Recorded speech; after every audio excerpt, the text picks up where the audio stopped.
درود بیننده عزیز، طاهری سفر هستم و در برنامه امروز پنجشنبه 17 ایول همراه شما. در ابتدا نگاه به سرخط چند خبری مهم. حامی حقوق انسان میگوید بعد حمله مرگبار به کراکوس مناسبت به مهاجران و پناهجویان تاجیک در اروپا هم دیگر و سرد شده است. وکیلان نوی مجلس نمایندگان با قناعتمندی از فعالیتشان به تعطیل رفتند. تعدادی از مردم میگویند که نمیدانند آنها چه کار کردند. 3 ماه می شود از فعالیت پارلمان نو. ما ژورنالیستان دیگر به پارلمان دعوت نمی شویم متاسفانه.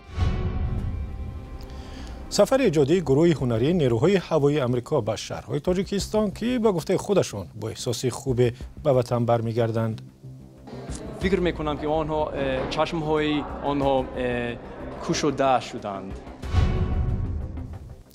برنامه را با یک خبر آغاز میکنیم که تازه بعد از تیمور رسید. وکیلان دومای دولتی روسیه امروز طرحی سندی را قبول کردند که اساس و یا بهانه ها برای محروم ساختن خارجیان از حق شهروندی کشور را زیادتر میکند. بر طبق قانون نو اگر یک شهروندی تاجیکستان یا ازبکستان شهروندی روسیه را گرفته باشد و جنایت سخت صادر کند، شناسنامه او را به چون و چرا از دستش میگیرند و از حق شهروندی روسیه هم محروم میکنند. در گذشته فعالان سیاسی از جمله از تاجیکستان و مثل کرامت شریپوف و عزت امان را با اتهامات قانون شکنی از حق شهروندی روسیه محروم ساختند و به تاجیکستان اخراج کردند. اساسهای نو برای محروم سازی جنایت‌های سخت به مثل قتل، تجاوز گروهی، تجاوز با بیرحمی خاص بوده میتواند. همچنین اگر کسی که با کودکی تا 12 ساله ارتباط جنسی داشت یا کودکان و نورسان را به تنفروشی مجبور میسازد یا مواد پورنوگرافی با حضور کودکان را آماده کرده نشر میکند، از حق شهروندی روسیه محروم ساخته می شود. یک اساس دیگری که میتواند هر شهروندی تاجیکستان یا کشور دیگری را از حق تابعیت روسیه محروم سازد، گناهکار دانستن به افراطگرایی و درست شماریدن تروریسم است. سالهای اخیر تعداد زیادی از شهروندان تاجیکستان را در روسیه به خصوص با اتهام افراطگرایی به زندان محکوم کردند. رئیس انجمن حقوق انسان در آسیا مرکزی نادژدا اتایوا میگوید بعد حمله به تالار کنسرتی کراکوس در ولایت مسکو برخورد با پناهجویان از کشورهای آسیای مرکزی در اروپا هم دیگر شده است. به قول او درخواست پناهجویان از کشورهای منطقه را رد میکنند و آنها را از خاک اروپا بیرون میسازند. از این رو تعداد آنهایی که به حامیان حقوق مراجعت میکنند باز هم زیادتر شده است، ولی دستی سازمانهای حامی حقوق هم برای کمک به همه نمیرسد. همکارم خیرامان بقازاده با نادژدا اتایوا صحبت داشت و اول از او درباره تغییر مناسبت به پناهجویان و مهاجران پرسید.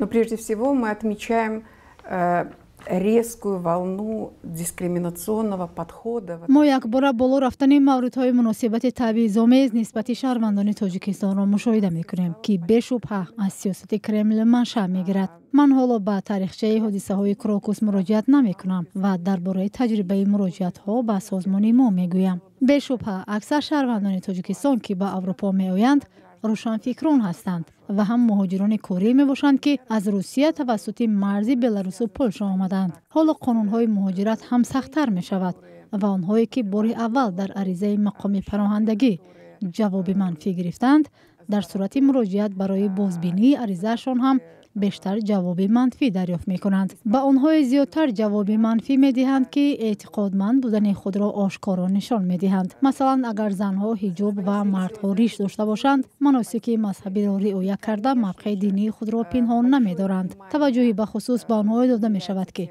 در گرد همایی‌ها و اعتراضهای دست جمعی اشتراک می کنند. چرا چنین رویخط افراد ضعف پذیر ترتیب داده می شود؟ в некой уязвимой ситуации.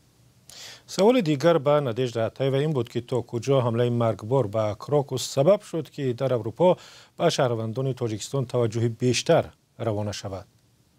Конечно, безусловно. И я объясню почему. بله درست است. در بسیار کشورهای اروپایی محض حادثه‌های کراکوس سبب شد که به شهروندان تاجیکستان توجهی بیشتر ظاهر شود. پیشتر آنها را همچون شهروندان کشورهای آسیای مرکزی و یا اوراسیا بررسی می‌کردند. حادثه‌های کراکوسیتی بالا گرفت. در بعضی دولت‌ها با آموزش رابطه‌های جامعه تاجیکان پرداختند و دیدند که بسیاری ها در رویخط سازمان های ممنوع قرار دارند. البته درست است که باید طبیعت سیاسی تاجیکستان عمیق آموخته شده چی بودن این فهرست سازمان های ممنوع در این کشور درست درک کرده شود.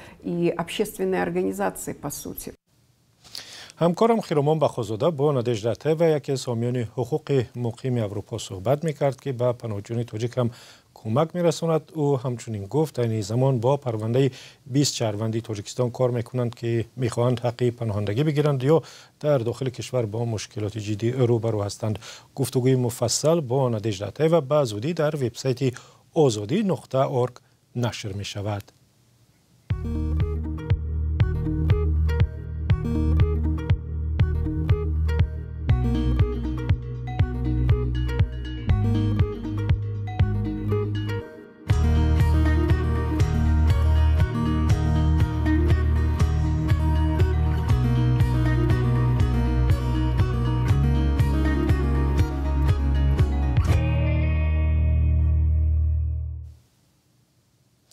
مقامات رسمی تاجیکستان میگویند در مدت کمتر از نیم سال در کشور 216 صدمه نقلیاتی به وقوع پیوسته است که در جریان آنها یا یگان نفر جان داده است و یا سخت مجروح شده است.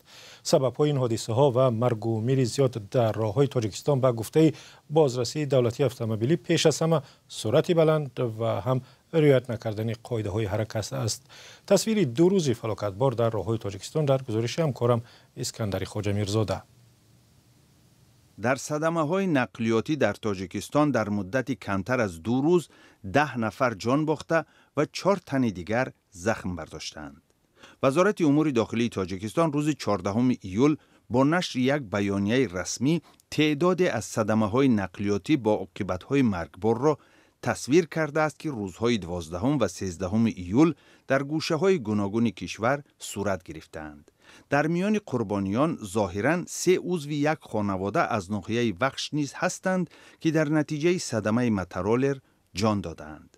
در بیانیه آمده است که این صدمه روز 12 ایول در ناحیه وخش به وقوع پیوسته است. رجب علی سیدعلیف راننده مترولر موروی همراه با 9 مسافری که داشت به چقوری افتادند که در نتیجه 3 مسافر که غالباً خواهرانند هلاک شدند و 4 نفر دیگر جراحت برداشتند. سالانه در صدمه‌های نقلیاتی در تاجیکستان صدها کس کشته و معیوب یک عمری می شوند. ماشین‌های کهنه و راه‌های ناهموار، حرکت با سرعت بلند و رعایت نکردن قاعده‌های حرکت از سبب‌های مرگ و میر زیاد در راه‌ها نامبر می‌گردد. تنها در سال گذشته در تاجیکستان 552 نفر و یا روزانه از 1 تا 2 نفر در نتیجه صدمه‌های نقلیاتی یا در جای حادثه و یا در شفاخانه جان دادند. وکیلان مجلس نمایندگان تاجیکستان که امسال در یک بینای محتشم کار می‌کردند به تعطیل رفتند. آنها ضمن جلسه اخیر خود گفتند که فعالیت پرثمری انجام دادند و از آن قناعتمند هستند، اما از فعالیت آنها دیگران قناعتمند نیستند و به خصوص رسانه‌های مستقل که دیگر به جلسه‌های مجلس نمایندگان به سختی راه می‌یابند. برات یوسفی گزارش می‌دهد. فیضعلی ایدیزاده رئیس مجلس نمایندگان تاجیکستان از نتیجه کار 3 ماهه هیئت وکیلان پارلمان توصیف نموده گفته است در این مدت بیشتر از 100 طرح قانون و سندهای دیگری حقوقی را قبول کردند که به قول او همه آنها اراده انتخاب کنندگان کشور را افاده می‌نمودند. چنین ارزیابی او در حال صدا می‌دهد که به قول برخی آگاهان کار هیئت نو پارلمان برای جامعه ناروشن است. یک مثال بسیار عادی میتواند فعالیت آنها را نشان داد. این است که قبلا در وقتی که پارلمان قبلی فعالیت میکرد برخی از ژورنالیستان مخصوصا ژورنالیستان از پلیوس در بعض جلسه های پارلمان شرکت میکردن و از اونجا گزارش ها آماده میکردن، ولی با چند ماه ماندن از انجام کاری وکیلان پیشین و همچنین علاقه 3 ماه می شود از فعالیت پارلمانی نو، ما ژورنالیستان دیگر به پارلمان دعوت نمی شویم متاسفانه. برعکس فعالیت وکیلان فعلی در زمان ریاست شکرجان ظهوروف اکثر موضوعهای بررسی شونده در پارلمان رسانه‌ای می شدند. همچنین بحث‌های گرمی در پارلمان صدا می‌داد و منصبدارانی که طرح‌ها را معرفی می‌کردند گاهی مورد پرسش و انتقاد قرار می‌گرفتند. چون طبیعی گفتم دعوت نشدیم نمیدونیم فعالیت اونها در پارلمان چگونه است. یعنی تا کجا اونها مثلا طرحهایی که پیشنهاد میشه به بحث میکشن، به رشته تحلیل میکشن، از این چیزا گوه نیستیم. ولی من از این هیئت نو به استثنای چند نفر که آنها هم تنها به خاطر اینکه در منصب‌های بلندتر کار کردن و مثلا چهره سیاسی بودن، مثلا که شخصیت‌های سیاسی بودن، بغیر از استثنای چند نفر دیگر مثلا هیچ کس رو نمیشناسم و نمیبینم که بعدی وکیلی شدن آنها در سرخط رسانه‌ها شده باشند. تلاش‌های ما برای صحبت اطراف فعالیت پارلمان نو و با خود وکیلان به نتیجه ماند و برخی آنها از صحبت خودداری کردند. بعضی ساکنان عادی نیز درباره کار هیئت نو پارلمان آگاهی ندارند و حتی وکیلان خود را نمیشناسند. اونها چون معرفی کردگی نیستند، ما هم اونها را معرفی کردن نمی‌کنیم. نه نمیشناسیم. دپوتات نه یک کارش کنم. نه.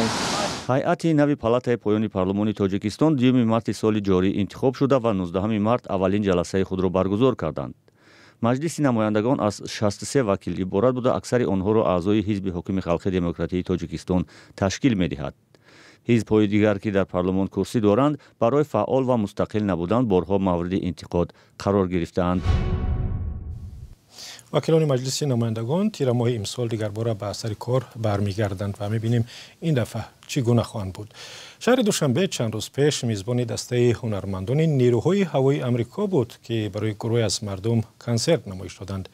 ایالات متحده امریکا که در تقویت نیروهای امنیتی و مرزبانی به تاجیکستان کمک میکند که آگاه برنامه‌های فرهنگی جالبی دارد و از جمله با حضور نظامیان آوازخوان. امیر سایف همکاری ما از دوشنبه گزارش می‌دهد. امریکن اسپیس دوشنبه با برگزاری کنسرت دسته هنرمندان نظامی نیروی هوایی امریکا، جوانان، دانش آموزان زبان انگلیسی و هواداران فرهنگ غربی را جمع آورد. آنها از نبراسکا، شتات نبراسکا آمدند و آنها به تاجیکستان آمدند. آنها به خوجند، به ترسونزاده، به بختار، به دوشنبه رفتند و در هر یک شهر ما بسیار خوب قبول کرده شدیم.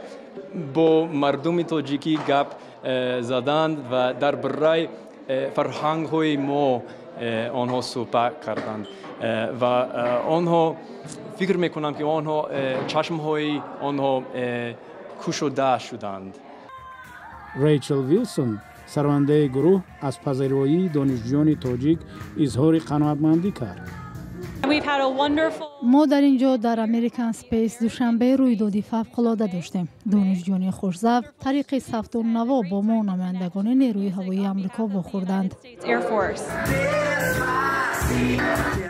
جوانان از سرود اسپانی دسپاسیتو به وجد آمده از جا برخاسته به سرودخوانی همراه شدند. نفرانی که به امریکن اسپیس دوشنبه می آمدند امکانیت سوال و جواب با آنها داشتند، عکسگیری و از موسیقی آنها حلاوت بردند. از همه بیشتر دانشجویان را اسباب قوطی شکل که جفری جانسون در آن هنرنمایی میکرد در حیرت گذاشت. هنرمند طرز نواختن این اسباب نجیب ضربی را فهماند.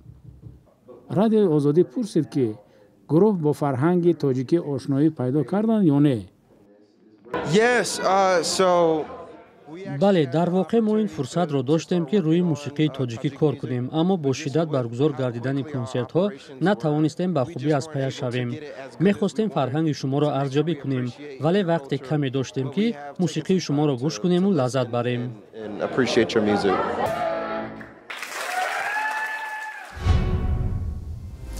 15 دقیقه که برای برنامه تحلیلی و خبری اخباری آزادی داشتیم به پایان رسید. سپاس که تا پایان این برنامه با ما بودید. خبر و گزارش از این هم بیشتر رو میتونید در وبسایت azadi.org و صحیفه های ما در فیسبوک، اینستاگرام، تلگرام، تیک تاک و کانال آزادی ویدیو در یوتیوب هم پیدا کنید. و اگر خبری داشته باشید با ما بفرستید، تحقیق میکنیم درست بود نشر میشود. تا دیدار در برنامه های دیگر.